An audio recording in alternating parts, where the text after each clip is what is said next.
My name is Sean, a 32-year-old software engineer from Chicago.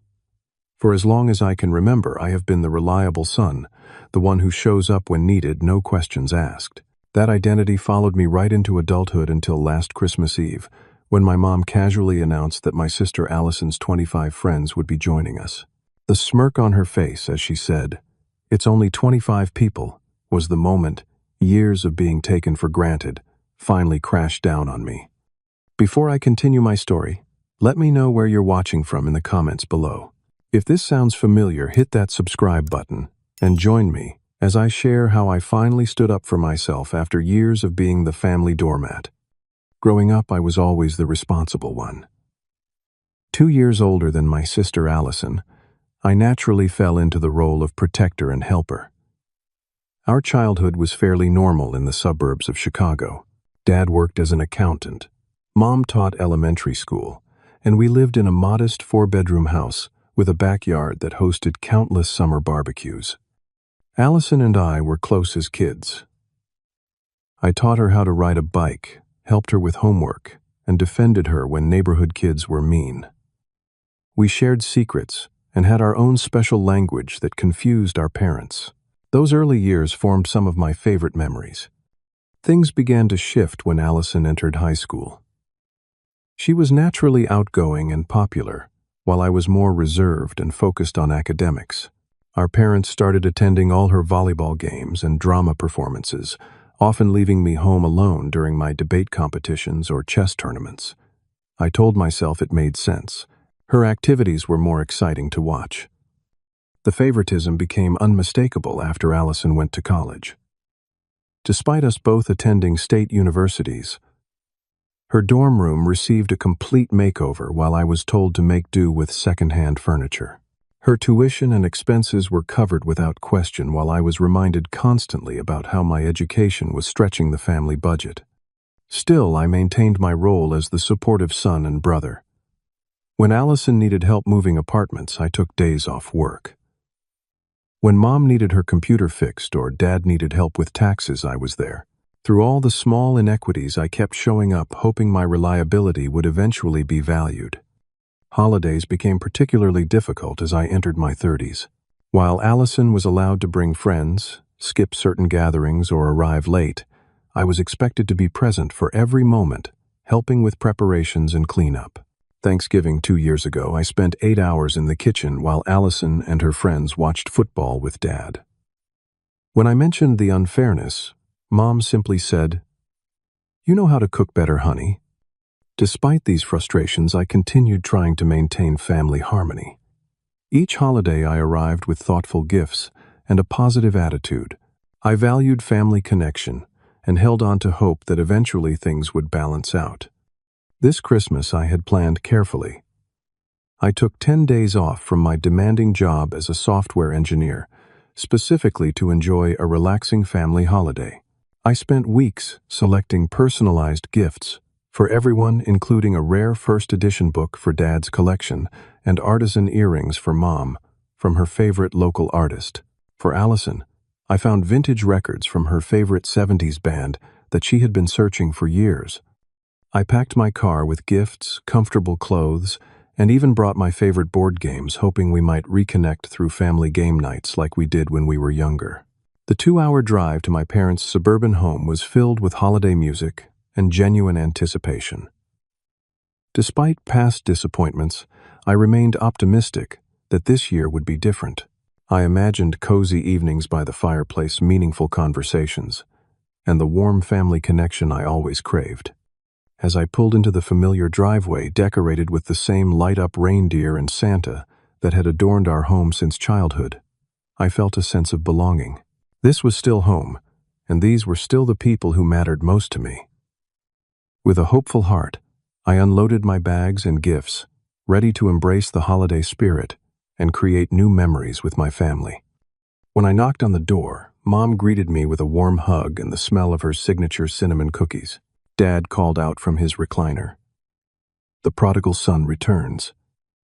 It was his standard greeting, meant affectionately, but always making me feel like an occasional visitor rather than family. Still, the house looked beautiful with twinkling lights, and the 12-foot pine tree we always got from Jackson's tree farm dominating the living room. "Your room is all ready," Mom said, leading me upstairs. We put on fresh sheets and cleared some closet space. This small consideration touched me. Perhaps this year really would be different. For the first few hours, everything felt normal and pleasant. Dad and I watched a basketball game while Mom finished dinner preparations. I offered to help, but she insisted I relax. "You just got here, honey. There will be plenty to do later." Allison arrived around 7:33 hours later than she had promised. She breezed in with a quick wave in my direction before launching into a detailed story about traffic and her absolutely insane week at work. Mom and Dad gathered around her like reporters at a press conference, asking questions and sympathizing appropriately.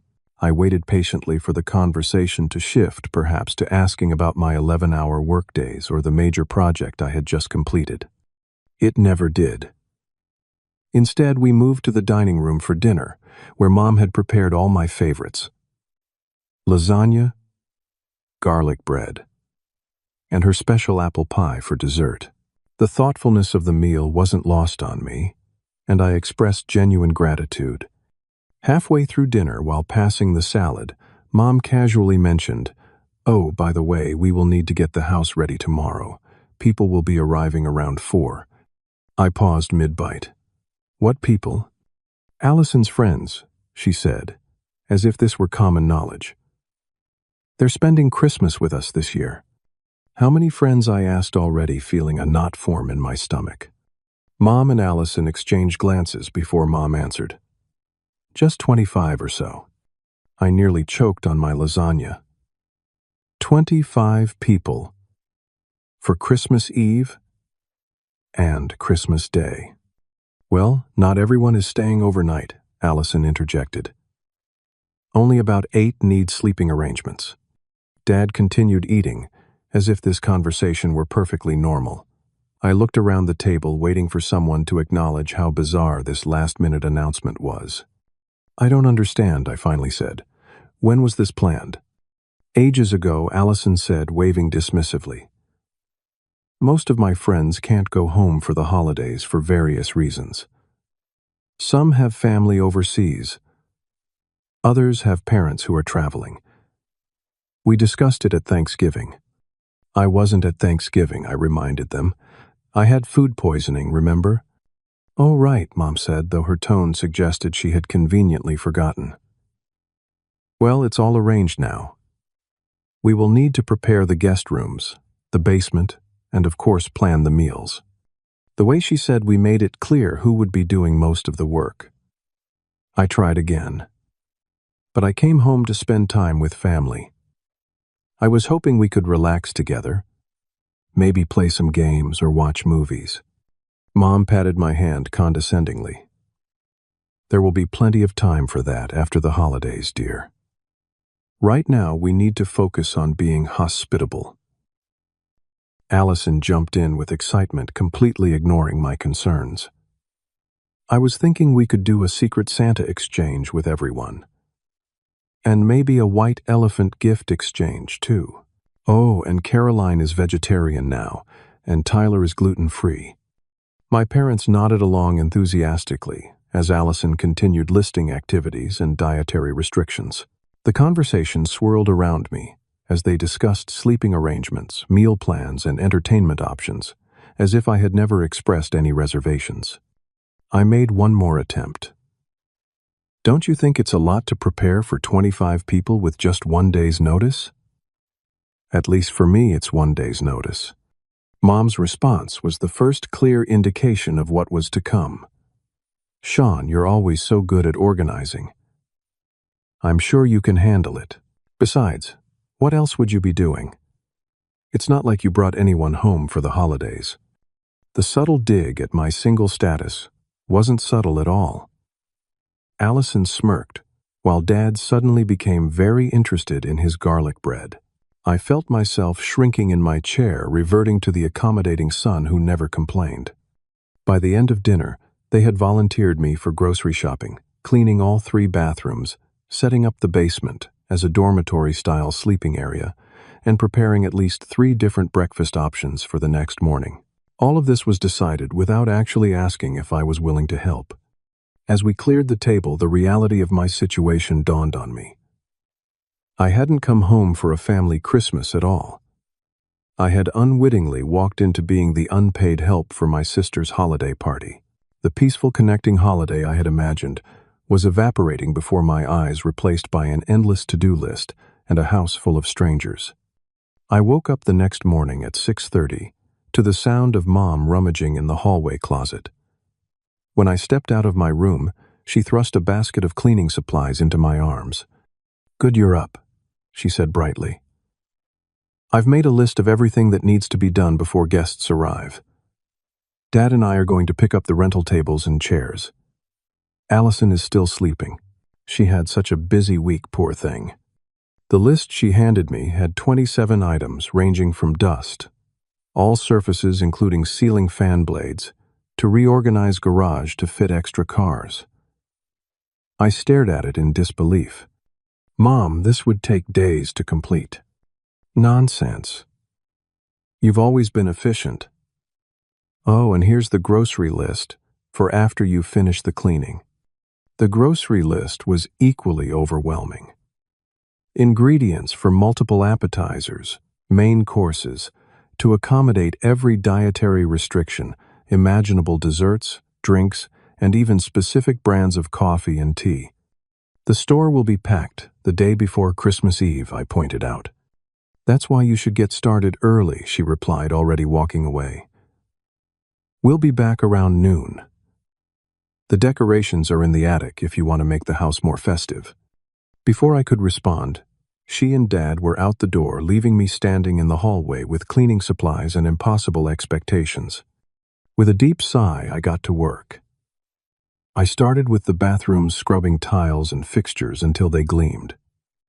I dusted every surface, vacuumed every room, and even cleaned windows despite the freezing December temperature. By 10:30, my back ached, and my hands were raw from cleaning products, but I had barely made a dent in the list. Around 11, Allison finally emerged from her room looking refreshed and unbothered. She poured herself coffee and scrolled through her phone while I mopped the kitchen floor around her. "Oh, by the way," she said. Without looking up, Jordan texted that he's bringing his new boyfriend who's vegan, and Ashley can't have nuts. Can you make sure there are options for them? "Maybe you could help with some of this," I suggested, gesturing to the half-completed list. She looked at me as if I'd suggested she perform brain surgery. "I need to coordinate everyone's arrival and finalize the Secret Santa assignments. Plus, I promised I'd pick up Lindsay from the train station at 1. Before I could argue, her phone rang and she wandered into the living room, laughing with whoever had called. I heard her say, "No, it's fine. My brother is taking care of everything." By the time I made it to the grocery store at noon, the place was a madhouse. Finding parking took 20 minutes, and inside was worse. I pushed through crowds, searching for items on the extensive list. Some things were already sold out, forcing me to text Mom for alternatives. Her responses were immediate and unhelpful. "Just find something similar," or "We really need that specific brand." After 90 grueling minutes, I had most items and a bill that made my eyes water. Mom had conveniently forgotten to give me the family credit card, so everything went on my personal card. When I texted about reimbursement, I received only a "We'll sort it out later." Arriving home with 8 bags of groceries, I discovered more chaos. Mom and Dad had returned with tables and chairs, but had left them in the garage for me to set up. Additionally, my phone had exploded with texts from Allison's friends, somehow all having my number. Allison said, "You're handling food. I can't have dairy. Is there somewhere I can plug? In my CPAP machine? We're bringing our golden retriever. That's not a problem, right?" When I confronted Allison about giving out my number, she shrugged. They needed details and I was busy. The final blow came when Mom informed me that my bedroom would be needed for guests. "But where am I supposed to sleep?" I asked, feeling my patience evaporating. "We thought you could take the couch in the basement," she replied. "You know, after you set up the air mattresses for the others." "The basement. But I always stay in my room when I come home." "Yes, but Jordan and Michael need a proper bed. They're driving all the way from Boston." "I drove from Chicago and took 10 days off work, specifically to be here," I argued. Mom's response cut deep. "Sean, don't be selfish. It's Christmas. Besides, these are Allison's close friends. It's important to her. And what about what's important to me?" She patted my cheek like I was 10 years old. "You've always been our practical one. You understand these things." I retreated to my room, the room that would soon no longer be mine, and sat on the edge of the bed. The weight of decades of similar treatment pressed down on me. I thought about all the times I had rearranged my life to accommodate my family, especially Allison. The countless favors, the emotional support, the financial help I had provided over the years. And now I couldn't even have my own bedroom during Christmas. What made it worse was remembering that last summer, when I had asked if I could bring my then-girlfriend to the family lake house vacation, Mom had said there just wasn't enough space. Apparently there was always space for Allison's people, but never for mine. I looked at the photo on my nightstand, a family portrait from 15 years ago. We were all smiling, arms around each other. I wondered when exactly things had become so unbalanced, when I had transitioned from son to staff. With newfound determination, I returned to my tasks. I organized the groceries, set up tables and chairs, and transformed the basement into a sleeping area. Every completed item on the list felt less like a contribution to family harmony and more like another link in the chain of my own making. By evening, I was exhausted, but had somehow managed to complete most preparations. Mom inspected everything with a critical eye, pointing out small imperfections that might need touching up tomorrow. Dad sat watching television occasionally, glancing up to say, "Good job, son," before returning to his program. As I collapsed onto the basement couch that night, surrounded by air mattresses waiting for Allison's friends, I stared at the ceiling and contemplated how I had once again allowed myself to be manipulated into servitude. The familiar resentment bubbled up, but this time something else accompanied it. A quiet, growing resolve that perhaps it was time for things to change. Christmas Eve morning arrived with a pounding on the basement door. I had slept poorly on the lumpy couch, my feet hanging off the edge and my back protesting every movement. "Sean, are you up? We need to start cooking." Mom's voice carried through the door with an urgency that suggested a 5-alarm fire rather than holiday preparations. I checked my phone. 6:15 in the morning. On Christmas Eve. With a groan, I pulled myself up and shuffled to the door. Mom stood there already fully dressed, holding a stack of papers. "Here's the cooking schedule. I've broken it down by hour so we can have everything ready by 4 when guests arrive." I took the papers and flipped through them. There were 12 pages of detailed instructions, timing charts, and recipes. The first items needed to be started immediately. The last items would be finished around 9:30 at night. "Mom, this is insane. You've planned 15 different dishes." "Well, with all the dietary restrictions and preferences, we need options," she replied, as if it were perfectly reasonable. "I'll help when I can, but I need to get my hair done at 10, and then I'll be setting up the living room for presents." Translation: I would be doing 90% of the cooking alone. I dragged myself to the kitchen and started on breakfast, casseroles, bread dough for dinner rolls, and marinating meats. Around 8, Dad wandered in, poured himself coffee, and patted me on the shoulder. "Smells great in here. Your mother really appreciates your help, you know." "Does she?" I couldn't keep the edge from my voice. "Because it feels like I'm being taken advantage of." Dad looked uncomfortable. "That's not fair, son. We're all contributing in our own ways. What exactly is your contribution, Dad or Allison's? He fidgeted with his coffee mug.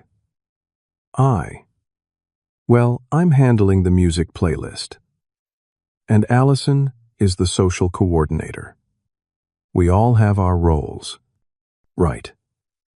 And mine is apparently unpaid caterer, maid and bellhop. Dad's face fell. For a moment I thought he might actually acknowledge the imbalance. Instead, he mumbled something about checking the Christmas lights and left me alone in the kitchen. By noon, the house smelled amazing despite my resentment. 3 casseroles where cooling cookie dough was chilling, and 2 types of soup simmered on the stove. My back ached from standing, and I had cuts on 2 fingers from rushed knife work. Mom had appeared briefly to approve my progress, before disappearing again to finalize the sleeping arrangements. Around 1:30, the front door burst open, and Allison swept in with 3 friends in tow. They brought a flurry of activity, loud voices, and additional bags that were unceremoniously dropped in the hallway. "Smells divine in here," one woman exclaimed, making her way directly to the kitchen. "You must be the brother I've heard so much about." Sean, I supplied, noticing she didn't offer her name in return. "Right." Allison said, "You're quite the chef." She lifted a pot lid without asking, releasing a cloud of steam. "I'm actually very sensitive to garlic." "Is there garlic in this?" Before I could answer, Allison appeared. "Don't worry, Rachel. I told Mom about your sensitivity." "Sean, you didn't use garlic in the potato soup, right?" The recipe had specifically called for 4 cloves of garlic, which I had dutifully included. Actually, Allison's face fell dramatically. "Oh no. Rachel can't have that. Can you make something else for her?" Rachel patted my arm condescendingly. "Don't worry about it. I'll just have the other soup. You did make 2 kinds, right?" I nodded mutely, feeling my blood pressure rise. "Perfect." Allison clapped her hands. "See? Problem solved. Oh, by the way, where should the guys put their snowboarding equipment? They need somewhere. It won't get wet." "The garage is full of cars," I pointed out. "Well, they can't leave their expensive gear outside. Maybe your room. It's not like you're using it tonight." I closed my eyes and counted to 10. Fine. My room. The afternoon continued in this vein. More friends arrived, each with specific needs or requests. Every time I completed a task, 3 more appeared. Mom flitted about, adjusting decorations and directing traffic, occasionally stopping to say, "Sean, could you just quickly?" Followed by another demand. Around 3:30, I was elbow deep in dish soap washing, mixing bowls to reuse them since we had run out of clean ones. Through the kitchen door, I overheard Mom and Allison talking in the dining room. "Did you see his face when I told him about Rachel's garlic thing?" Allison was saying, amusement in her voice, as if he didn't have enough to do already. Mom's response made my hands freeze in the soapy water. "He's always been easy to manage. Just make him think he's being helpful, and he'll do anything." "I know. Remember Thanksgiving 2 years ago? He spent the entire day cooking while we watched movies. He's reliable, I'll give him that. Not exciting like your friends, but useful." They both laughed, and Mom added, "It's only 25 people. He acts like we asked him to cater a wedding." The casual cruelty of their words struck me like a physical blow. I stood motionless, water dripping from my hands onto the floor as their conversation continued. They weren't just taking advantage of me, they were laughing about it. In that moment, something fundamental shifted inside me. Years of suppressed resentment crystallized into perfect clarity. I wasn't being a good son or brother by allowing this treatment. I was enabling their disrespect and perpetuating a dynamic that would never change unless I changed it. I slowly dried my hands on a dish towel and walked into the dining room. Mom and Allison looked up, their smiles fading as they saw my expression. How long have you been standing there? Mom asked. Long enough, I replied, my voice steadier than I expected. I heard what you said. We were just joking around, Allison said quickly. Don't be so sensitive. Was it also a joke when you volunteered me as personal chef and housekeeper without asking? Or when you gave out my phone number to 25 strangers? Or when you took away my bedroom? Mom stepped in, her tone conciliatory but patronizing. Sean, it's Christmas. Everyone needs to pitch in. Everyone. Or just me, I gestured around the house. Dad's watching football. Allison's friends are taking selfies in the living room. You're directing everyone like a general but not actually doing anything. Meanwhile, I haven't sat down for more than 5 minutes since 6 this morning. We appreciate everything you're doing, Mom insisted. No, you don't. You expect it. There's a difference. Allison rolled her eyes. Here we go, with the martyr complex again. That dismissal was the final straw. You know what I'm done. I didn't take time off work and drive 2 hours to be your servant. I came for a family Christmas, which clearly isn't happening. Mom's face hardened. What are you saying, that you won't help? There are people arriving in less than an hour. People I didn't invite and don't know, I pointed out. This isn't my party. It's yours and Allison's, so you figure it out. I turned and walked away, ignoring their calls to come back and be reasonable. For the first time in my adult life, I chose myself over their expectations, and despite the guilt already gnawing at me, it felt surprisingly liberating. I closed the door to my bedroom, now filled with strangers' belongings, and sat on the edge of the bed. My hands were shaking, partly from confrontation, and partly from an unfamiliar sense of liberation. In the quiet of the room, I could hear my mother downstairs, her voice higher than usual as she presumably attempted to recalibrate their plans without their reliable workhorse. I pulled out my phone and opened my banking app. The combination of holiday time off and careful saving throughout the year meant I had a comfortable cushion, enough perhaps for an alternative Christmas plan, one that involved neither servitude nor sleeping on a basement couch. On a whim, I searched for last-minute Florida vacations. Within seconds, dozens of options appeared, ranging from budget stays to luxury resorts. I clicked on a beachfront hotel in Key West with a Christmas Eve vacancy. The photos showed palm trees strung with holiday lights, white sand beaches, and a swimming pool with a tiki bar. It looked like paradise compared to my current situation. Before I could overthink it, I booked a 5-day stay, selected a rental car, and purchased a flight leaving from Chicago O'Hare at 8:30 that evening. I would need to leave within the hour to make it. The total cost made me wince slightly, but the thought of warm sunshine instead of cold disrespect made it worthwhile. As confirmations filled my inbox, I felt a strange calm settle over me. I wasn't acting impulsively out of anger. This was a deliberate choice to value myself after years of allowing others to determine my worth. I packed quickly, leaving behind the Christmas gifts I had so carefully selected. They could open them without me. I wrote a note on hotel stationery I found in the desk drawer. Mom, Dad, and Allison, I came home hoping for quality family time, and instead was treated like hired help. I've decided to spend Christmas somewhere I'm appreciated, or at least somewhere honest about the transaction. I won't be sleeping in the basement or cooking for 25 strangers. The food prep I've done so far will have to suffice.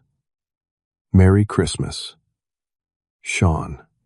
I placed the note on my pillow where it would eventually be found, though likely not until they needed me for something else. Then I quietly gathered my bags and slipped downstairs. The house was momentarily empty in the front hall, with voices and activity concentrated in the kitchen and living room. I stepped outside into the crisp December air. Snowflakes had just begun to fall, dusting the driveway with white. Part of me expected to feel crushing guilt, or to change my mind at the last moment. Instead, I felt lighter with each step toward my car. As I loaded my bags into the trunk, the front door opened. I turned, expecting to see Mom or Allison ready for another confrontation. Instead, it was Dad looking confused and concerned. "Sean, what are you doing?" "I'm leaving, Dad." "But it's Christmas Eve." "Yes, Island. And I'm going to enjoy it somewhere else." He stepped closer, lowering his voice as if others might hear. "Look, I know your mother can be demanding. And Allison Island. Well, Allison, but it's the holidays. Family should be together. We haven't been together in years, Dad." "Not really. I show up, I serve a purpose, and my feelings don't matter. That's not family. That's convenience." Dad looked genuinely pained. "Son, please.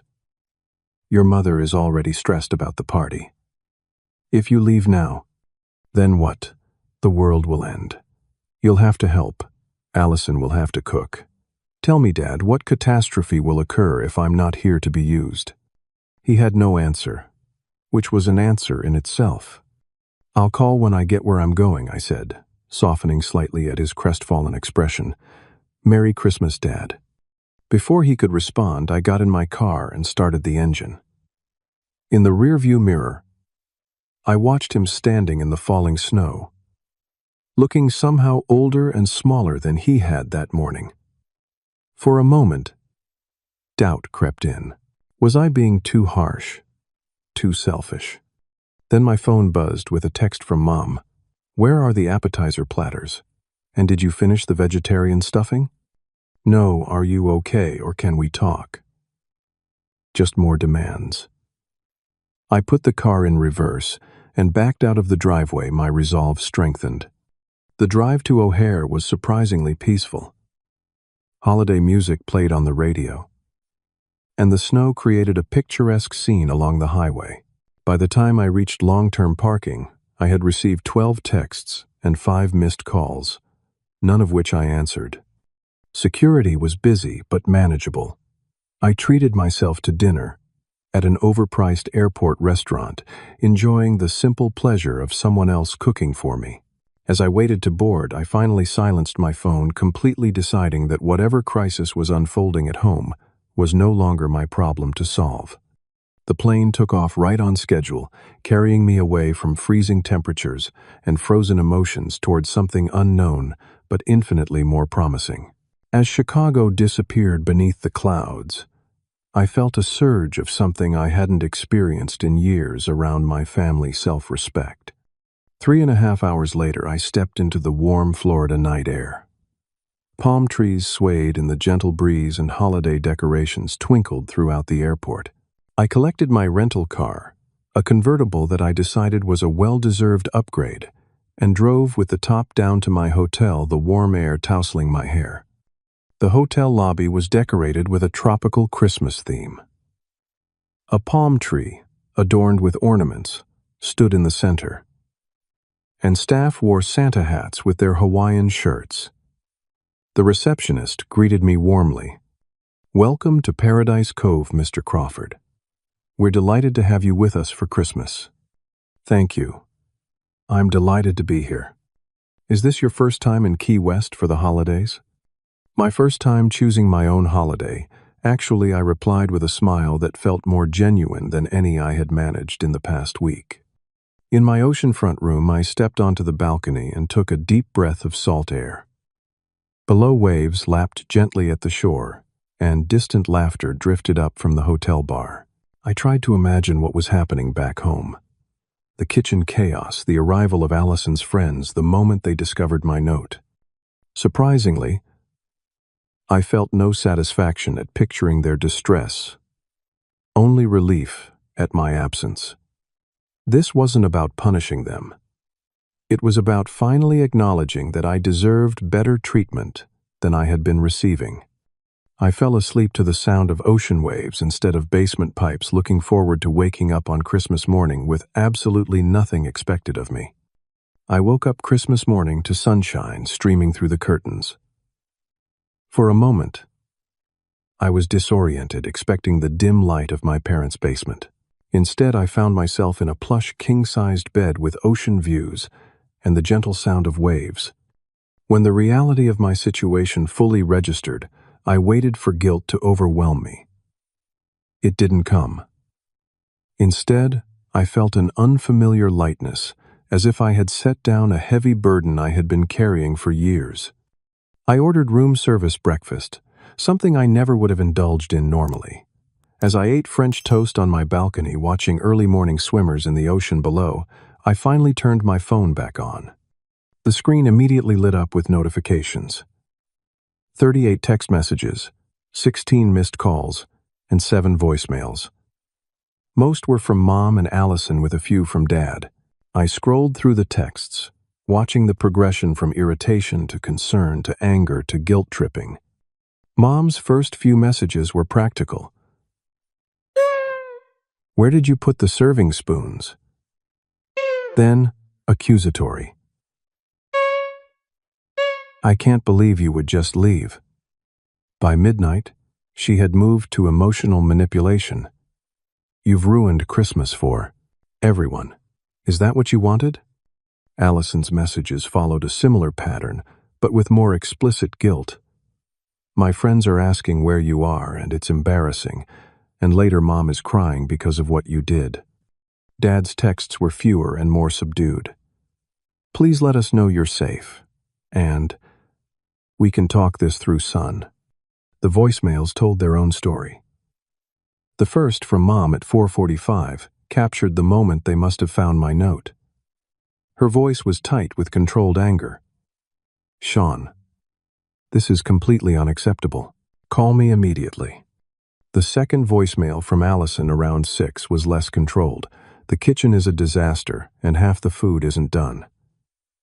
"How could you be so selfish? Mom and Dad are scrambling to save the party that you ruined." By the final voicemail left by Mom just after midnight, her tone had shifted to wounded victim. "I don't understand how you could do this to your family. After everything we've done for you. Call us. Please." What struck me most was that none of them acknowledged any wrongdoing on their part. No one said, "I'm sorry, we took advantage of you," or "You were right to feel unappreciated." In their reality, I was still the villain of the story. I sent a simple text to Dad. "I'm safe and well. Enjoying Christmas my way this year. We'll call after the holiday." Then I put my phone away and headed to the beach. The hotel had organized Christmas activities, including a sandman building contest, the tropical version of a snowman, and holiday cocktails by the pool. I joined in meeting other guests who were also away from family for various reasons. Around noon, my phone buzzed with a text from Dad. "Glad you're safe. Your mother is still very upset. The party was challenging without you." I could read between the lines.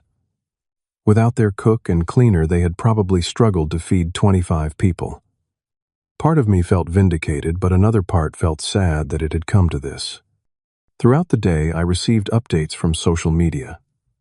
Allison had posted photos of the gathering. Everyone smiling with drinks in hand, captioned, "Perfect family Christmas." The performative happiness was transparent to me now. I noticed the dining table had only store-bought appetizers, and several people were holding pizza boxes in later photos. Apparently, they had resorted to delivery. The most surprising contact came late Christmas night. A text from Jordan, one of Allison's friends whom I had never met. "Hey, man. Just wanted to say I get why you left. Your sister told everyone you had an emergency, but your dad filled me in. For what it's worth, I think you did the right thing. The whole setup was pretty messed up. This unexpected alliance from a stranger gave me a new perspective. Perhaps others had seen the dynamic for what it was, even if my family couldn't." Over the next few days, I embraced my impromptu vacation. I went snorkeling, took a sunset cruise, and read 2 novels on the beach. I made friends with a retired couple from Maine, who invited me to join their table for dinner each night.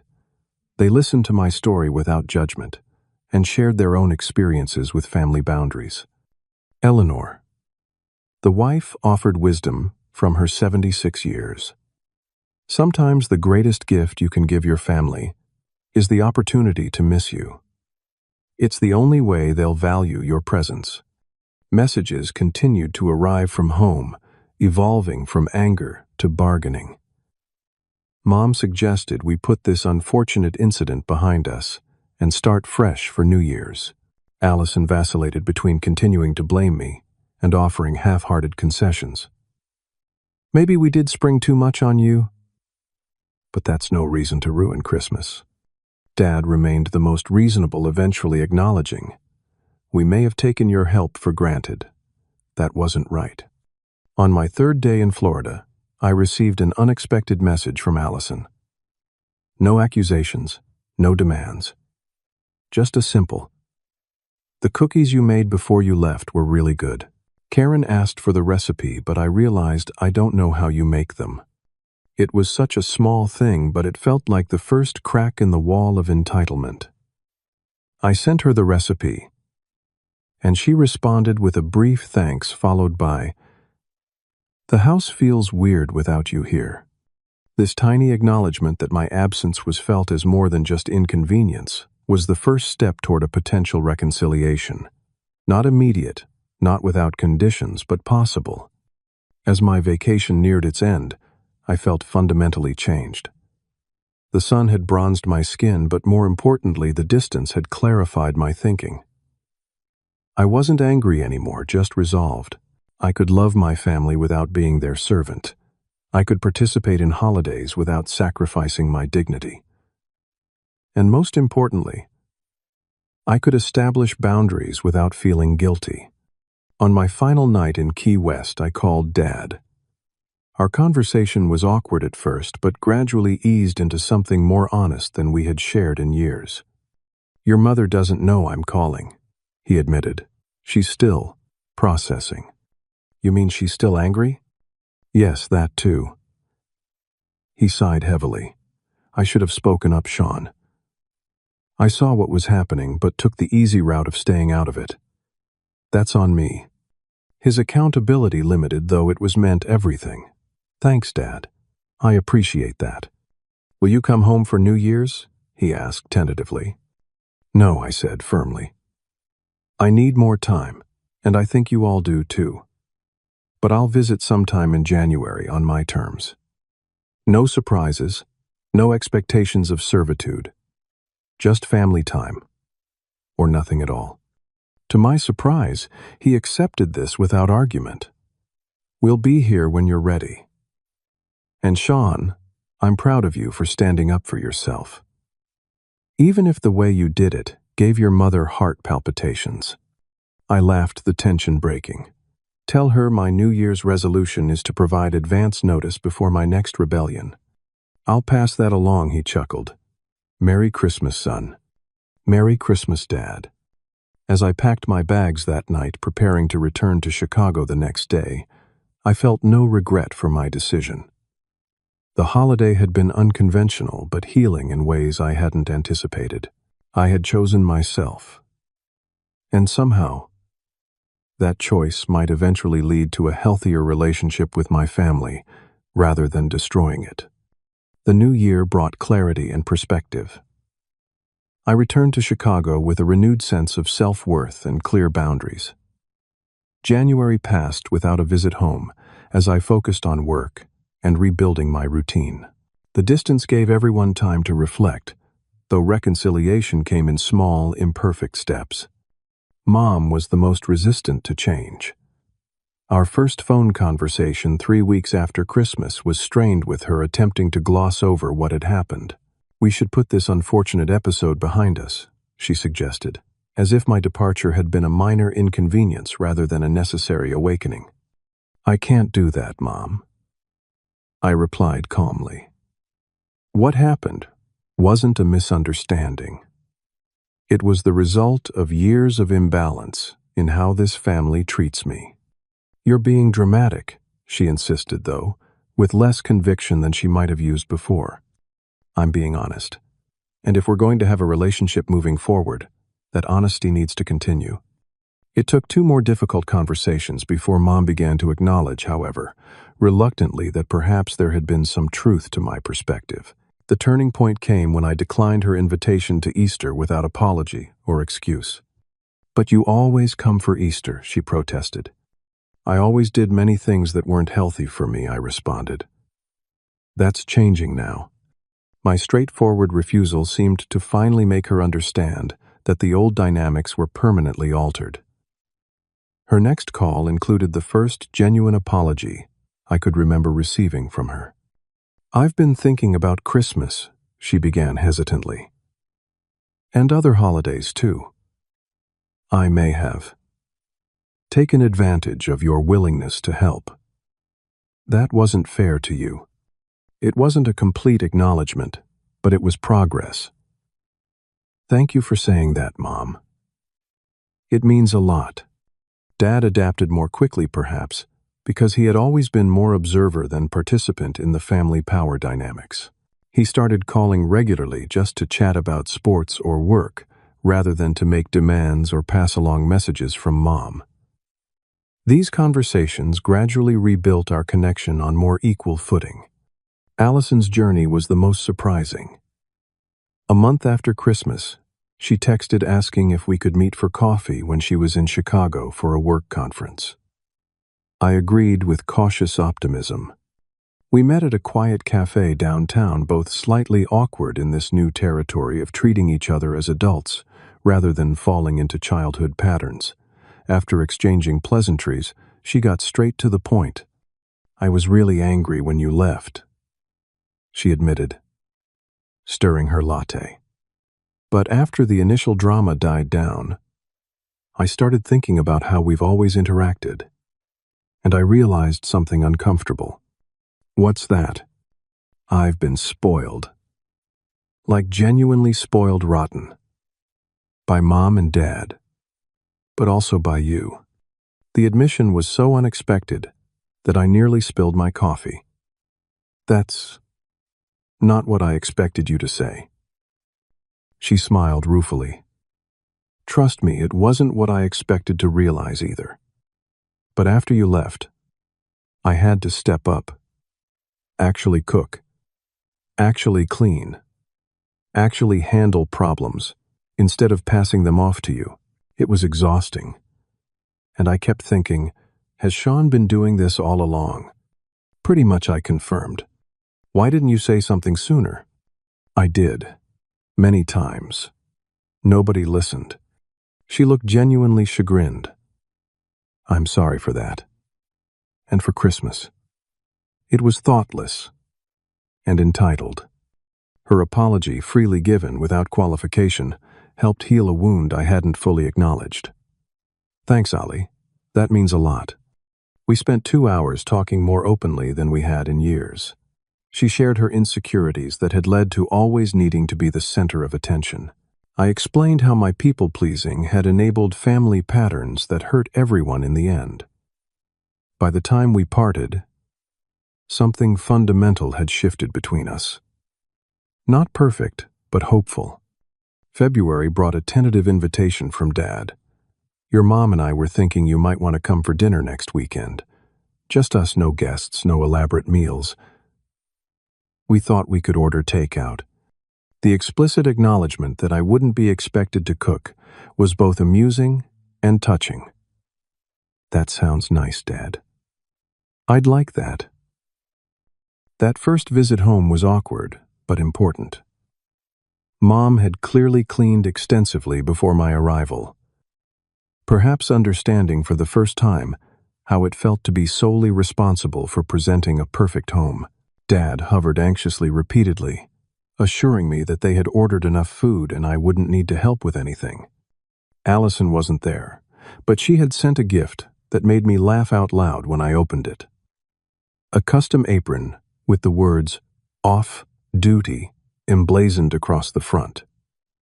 Her card read simply, "Wear this next Christmas." The evening wasn't perfect.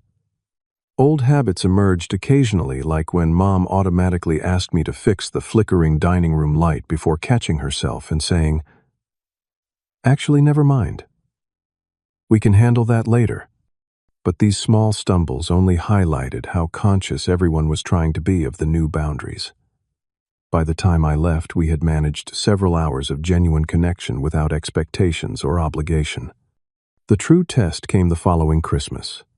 After much consideration, I agreed to join the family celebration with clear conditions. I would stay at a nearby hotel rather than in the house. I would participate in meal preparation as an equal contributor, not the primary cook. And most importantly, there would be no surprise guests or last-minute changes to plans. To my surprise and relief, they respected every boundary. The holiday was smaller, with just the four of us, plus Allison's new boyfriend. We all cooked together, even Dad, who revealed an unexpected talent for desserts. We played board games, exchanged thoughtful gifts, and created new traditions that honored everyone's needs. It wasn't perfect. Old dynamics occasionally surfaced in subtle ways. But when they did, I addressed them directly instead of silently seething. And gradually, the family adjusted. The most profound change wasn't in my family, though. It was in me. I learned that setting boundaries wasn't selfish, but necessary for authentic relationships. I discovered that respecting myself actually made others more likely to respect me too. And most importantly, I realized that love doesn't require martyrdom. Sometimes standing up for yourself means walking away from situations that diminish you, even temporarily, from people you love. It isn't about punishment or revenge, but about creating space for healthier patterns to emerge. My spontaneous Florida Christmas hadn't been an escape so much as a declaration of independence, a statement that I valued myself enough to demand better treatment. Not everyone gets a storybook reconciliation. Some family dynamics are too damaged to repair. I was fortunate that beneath the unhealthy patterns in my family was enough love and willingness to change that we could build something better. Not perfect, but honest. Not without effort, but worth it. So, if you find yourself dreading family gatherings, playing the role of unappreciated helper, or swallowing resentment to keep the peace, remember my story. You deserve to be valued. You deserve to have your needs considered. And sometimes the most loving thing you can do for both yourself and your family is to say no even when it feels impossible. Have you ever had to set difficult boundaries with family members? How did you handle it? I'd love to hear your stories in the comments below. And if you found value in my experience, please like this video and subscribe to the channel for more real-life lessons on family relationships and self-respect. Remember, setting boundaries isn't just about saying no to others. It's about saying yes to yourself. Thank you for listening, and may your holidays be filled with genuine connection rather than obligation.